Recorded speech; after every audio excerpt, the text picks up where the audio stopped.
Okay, so everyone hates politics, everyone hates politicians and elections, but the politicians actually use our lack of knowledge of the system against us and manipulate us, and unfortunately, most people are just switched off. So I'm going to show you some facts from the 2019 election. This will only take a few seconds, and with 10 seconds effort, when you actually go to vote, you can actually make a difference. And I mean that you could actually change government if you wanted to. So in 2019, in the election in Australia, there's 25 million people, that's the population, but there's only 14 million voters, okay? Now, of that, only 15% of the population actually voted Liberal, okay? So it was actually 3.9 million people voted Liberal, okay, for Scott Morrison. And so that's only 27%, but amazingly, 4.7 million people voted for Labor. That's 33%.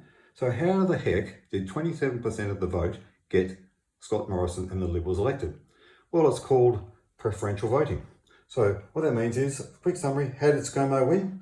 He only had 15% of the population, 27% of the voters, Labor got 33%, but Labor lost. Okay? And the reason is because 3 billion Australians don't know they voted for Liberal.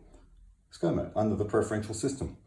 1 million people voted for Clive Palmer and also One Nation, Pauline Hanson, who actually gave those votes to Scomo.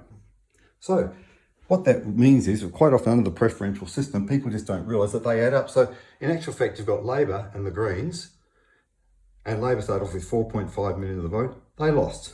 Okay, Liberals only started off with 3.9 million, but all the other ones together, Clive Palmer, you've got Pauline Hanson, you've got the Christians, all of those people basically gave them another 4 million votes, and the 51% needed to win.